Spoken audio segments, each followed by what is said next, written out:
Bernard was living in the apartment above the fast food restaurant in Queens.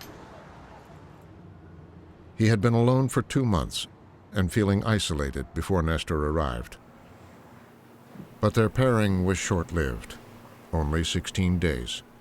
Bernard, he was nice. He would say hi to me, he would say hi to the kids. So it's very sad. But at that time, we already started saying there's something wrong with him.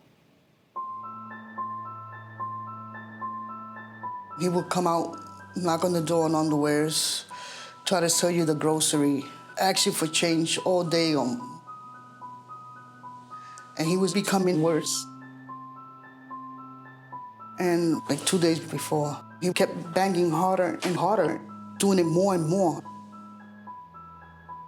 That day he came early in the morning, and he was knocking on the door on underwears. And I told him, can you please stop coming in my door? Like, I got kids, I got my daughters here. It was in January, and it was the big storm. And it was real cold. We decided we're gonna go get some snacks. And when we came out, he was in the bottom stairs, dead, naked. Which means he was wandering around naked. Nessa was there living with him, and I knocked. Can you please go check? And he went down and he said, oh, it's Bernard, he's dead. And I called the cops. I think it would be pretty painful. Yeah. So we'll approach it delicately. Mm-hmm.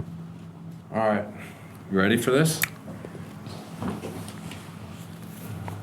Bernard's brother Michael is a former New York City police officer. He helped get the medical examiner's report on Bernard's death. Until now, he hadn't looked at it. So that's the building. Mm-hmm. Oh man, look at all that snow outside. Yeah.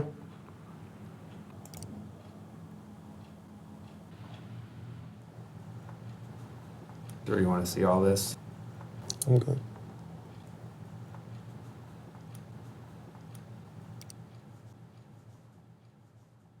My brother was found totally naked. Was he taking his medication? Was he not taking his medication? What was going on prior to that? Bernard's medical records show that within a month of moving in, he was struggling. We know from neighbors that he's outside practicing karate in the cold, in his underwear, in the days before his death. He's on a battery of medication that includes antipsychotics and other drugs for his physical health. And he's inconsistent about taking that medication. I mean, he's clearly not doing well in the days before he died.